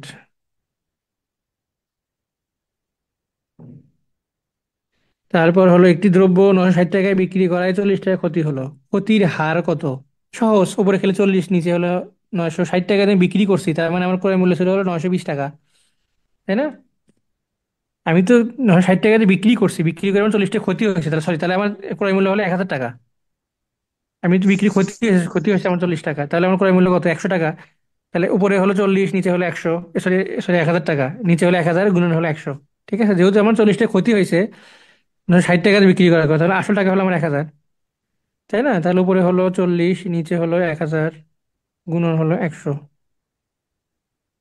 তাহলে আমার এখানে হারটা পাই যাচ্ছে। তাহলে এটা এক ধরনের টাইপ, এই টাইপের অঙ্কগুলো সাধারণত পরীক্ষায় আসে। আর একটা টাইপ হলো যদি ক্রয় মূল্য, যদি টাকার পরিমাণ সমান থাকে কিন্তু পরিমাণ ভিন্ন হয়। ঠিক আছে, টাকার পরিমাণ সেম, একই টাকা দিয়ে আমি দুইটা জিনিস কিনছি কিন্তু দুইটা জিনিসের পরিমাণ আলাদা। যেমন ধরেন আমি 100 টাকা দিয়ে 10টা ডিম কিনলাম একবার, আবার 100 টাকা দিয়ে আমি 8টা ডিম কিনছি। ঠিক আছে, মানে 100 টাকায় 10টা ডিম কিনে 100 টাকায় 8টা ডিম বিক্রি করলে শতকরা কত লাভ হবে? তার মানে কি আমার টাকার পরিমাণ সেম, এখানেও 100 টাকা, এখানেও 100 টাকা, কিন্তু পরিমাণ কিন্তু আলাদা, এখানে 10টা, এখানে কি 8টা। এরকম যদি পরিমাণ যদি আলাদা হয়, তাহলে পরিমাণ দ্বয়ের বিয়োগফল করতে হয়। ঠিক আছে, টাকা কিন্তু সেম, টাকার আমরা হিসাব বাদ দিলাম, টাকা বাদ, তাহলে পরিমাণ আমরা হিসাব করি, পরিমাণ দ্বয়ের বিয়োগফল করবো আমরা। যদি এখানে 10, এখানে 8, তাহলে পরিমাণ দ্বয়ের বিয়োগফল কত? 10 - 8। ঠিক আছে, নিচে কি? নিচে হলো বিক্রয়ের পরিমাণ, বিক্রয় মানে আমি কয়টা বিক্রি করছি, সেটা হলো 8টা বিক্রি করছি, গুণন হলো 100। ঠিক আছে, তাহলে যখন এরকম, তাহলে এখানে হলো 2, 8, গুণ হলো 100, তাহলে এখানে হবে হলো 4, 25%। ঠিক আছে, 25%। তাহলে যখন এইরকম টাকার পরিমাণ সেম থাকবে কিন্তু পরিমাণটা আলাদা থাকবে, টাকার পরিমাণ সেম কিন্তু পরিমাণ আলাদা, তাহলে সেই সময় অনেক সময় আমরা এই সূত্র ব্যবহার করতে পারি যে জাস্ট খালি পরিমাণ দ্বয়ের বিয়োগফল ডিভাইড বাই হলো বিক্রয়ের পরিমাণ, কয়টায় বিক্রয় করছি, গুণন হলো 100। ঠিক আছে, আচ্ছা, টাকায় 3টি আম ক্রয় করে 2টি বিক্রি করলে শতকরা কত লাভ হবে? দেখেন এখানে কিন্তু টাকার পরিমাণ সেম, টাকায় মানে 1 টাকায়, 1 টাকায় আমি 3টি আম কিনছি, আবার 1 টাকাতে আমি দুইটা আম বিক্রি করলাম। ঠিক আছে, টাকার পরিমাণ সেম, তাহলে আমরা স্কেল বিক্রি পরিমাণটা বিয়োগ করলে হয়ে যাচ্ছে, তাহলে 3 - 2, নিচে হলো 2, গুণন হলো 100। ঠিক আছে, তাহলে আমরা কি করতে পারি? 50%। এই অঙ্কগুলো বড় বড় মানে লিখিত ভাবে করা যায়। ঠিক আছে, যে 10টি ডিম দাম হলো 1 টাকা, একটার দাম কত, ভাবে বার করতে হয়, বার করে যোগ করতে হয়, তো ওটা অনেক বড় বড় একটা প্রক্রিয়া লিখিত অঙ্কের জন্য। আমরা লিখিততে না যাবো, শর্টকাট করবো, পিলির জন্য তোমার শর্টকাট শিখতে হবে। ঠিক আছে, এই জন্য আমি আপনার লিখিত বই মানে করতে বললাম প্রথমে। লিখিত বই করলে আপনি বেসিকটা ধরতে পারবেন, তারপরে আপনি নিজে নিজে দেখবেন যে শর্টকাট চলে আসতেছে অটোমেটিক। আচ্ছা, তারপরে হলো যদি টাকার পরিমাণ সমান থাকে তাহলে টাকার পরিমাণ দুই পাশে সমান করে দিয়ে, আচ্ছা এইভাবে আমরা করলাম। আচ্ছা, এখন হলো আরেকটা অঙ্ক, যদি আমাদের টাকার পরিমাণ সমান না থাকে, এখন দেখেন রুল নাম্বার 3 কি বলছে, যদি টাকার পরিমাণ সমান না থাকে তাহলে আমাদের সমান করে নিব। যেমন ধরেন 50টা কলম আমি 200 টাকা দিয়ে কিনে 25টা কলম আমি 50 টাকা দিয়ে বিক্রি করছি। দেখেন এখানে পরিমাণটাও আলাদা, টাকার পরিমাণটাও আলাদা। তাহলে আমার টেকনিকটা কি? টাকার পরিমাণটা আমি সেম করবো, যদি টাকার পরিমাণ আমি সেম করতে পারি তাহলে আমি কি করবো, টাকাটাকে আমি এলিমিনেট করে দিতে পারবো। যদি টাকার পরিমাণ আমি একই করি তাহলে আমি টাকাটাকে এলিমিনেট করে বাদ দিয়ে দিতে পারবো, বাদ দিয়ে দিয়ে শুধুমাত্র পরিমাণটা নিয়ে আমি শর্টকাট করে করতে পারি। তাহলে এখানে 200 টাকা আছে, আমি 50কেও আমি এখন 200 বানাবো, তাহলে 50কে 200 বানাতে গেলে কি করতে হবে? 4 দিয়ে গুণ করতে হবে, তাহলে 50 × 4, তার মানে এই অনুপাতটাকে 4 দিয়ে গুণ করতে হবে। তাহলে আমি 4 দিয়ে গুণ করি, তাহলে টাকার পরিমাণ হলো 200, আর পরিমাণ যেহেতু 25 আছে, এটা তাহলে কত হবে? 25 × 4, এটা হবে কত? 100।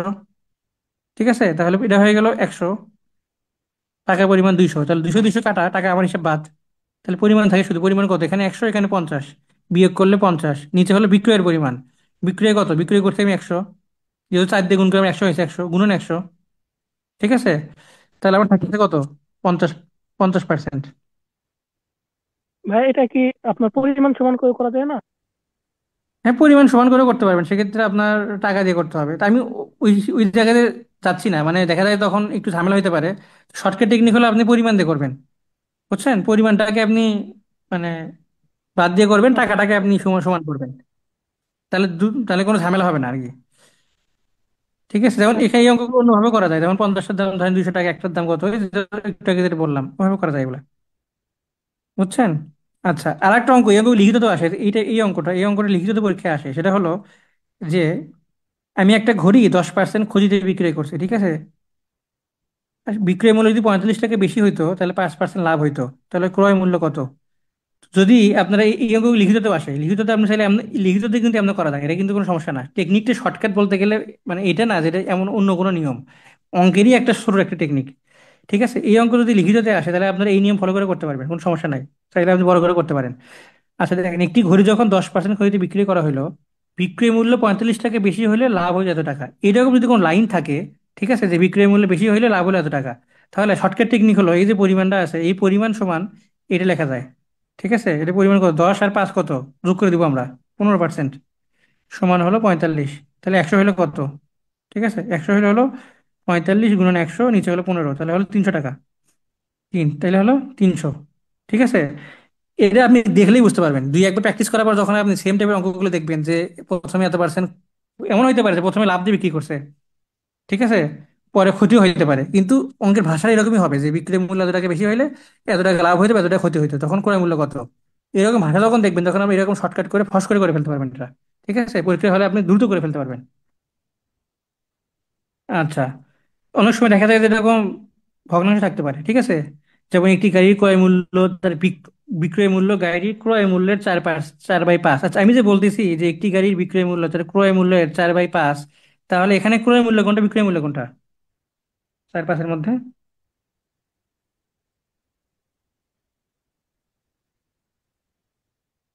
এখানে ক্রয় মূল্য কোনটা, বিক্রয় মূল্য কোনটা এই ভগ্নাংশের মধ্যে?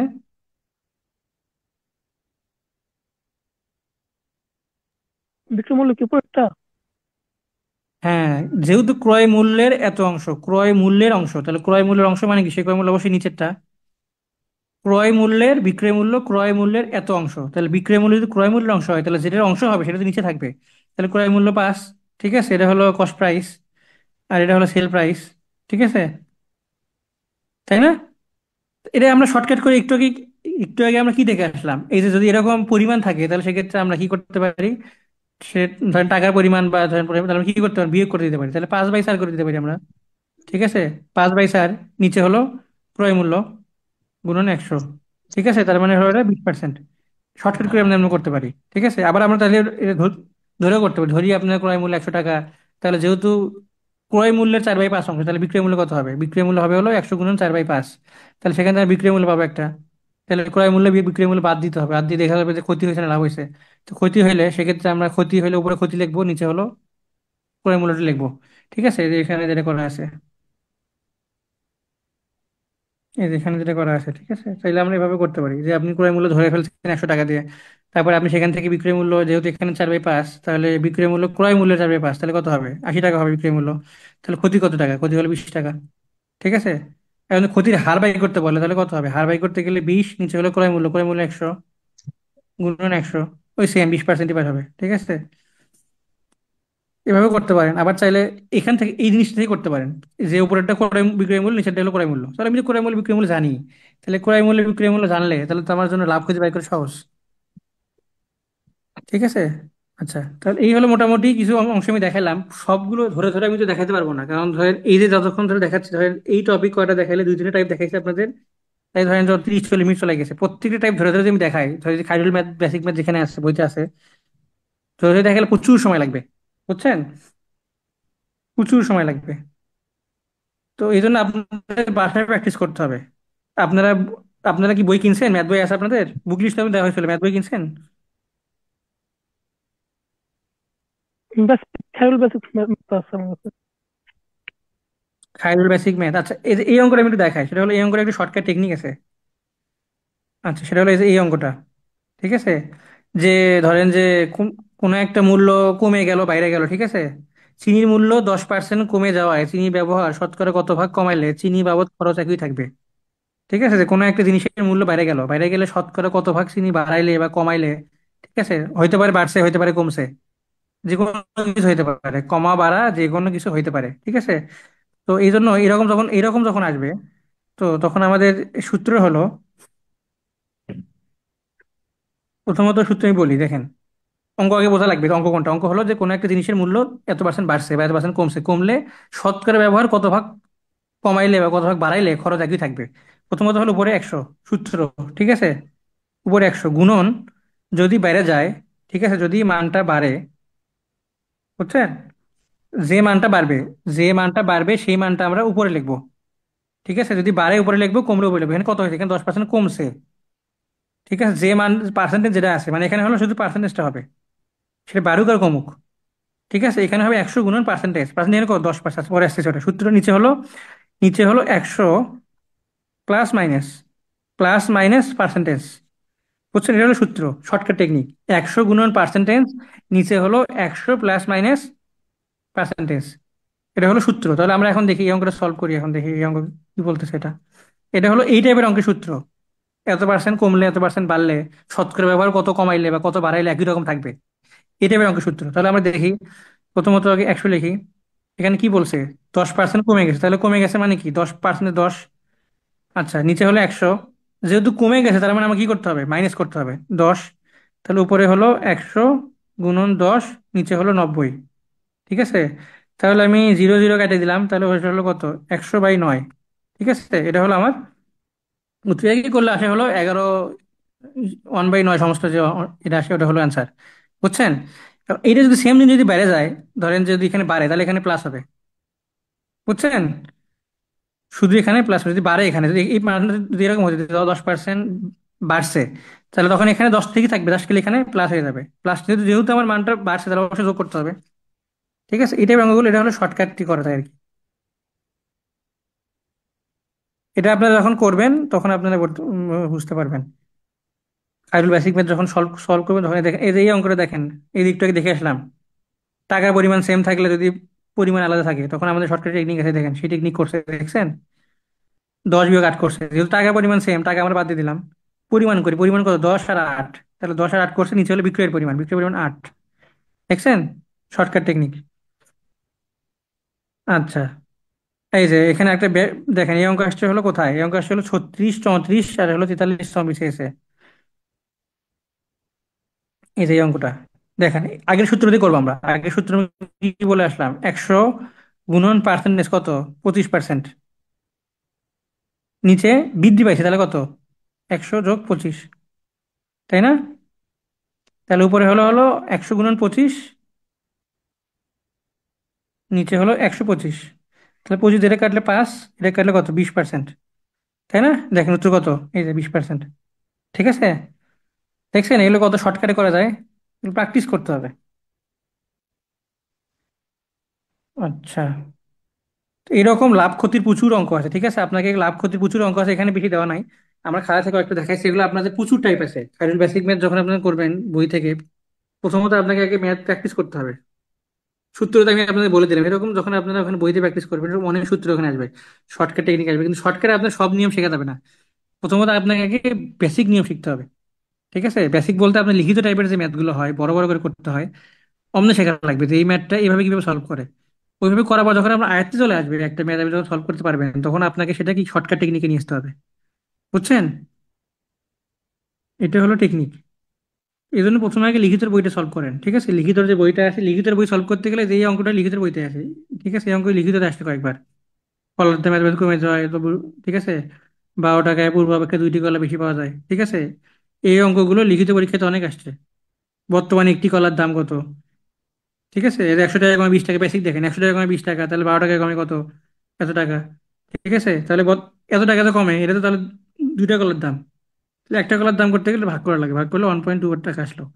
এভাবে আপনি লিখিত যখন করবেন, ঠিক আছে, তখন আপনি এগুলো কনসেপ্ট বুঝতে পারবেন যে এটা কিভাবে সলভ করতে হয়। তারপরে না আপনি আস্তে আস্তে সেখান থেকে শর্টকাট টেকনিক বের করে প্রিলির জন্য সলভ করতে পারবেন। ঠিক আছে, তার প্রথম কাজ হলো এখন আপনাদের লিখিতের বইটা সলভ করা, তারপরে হলো প্রিলির বই। এখন আপনারা বাসায় সলভ করেন।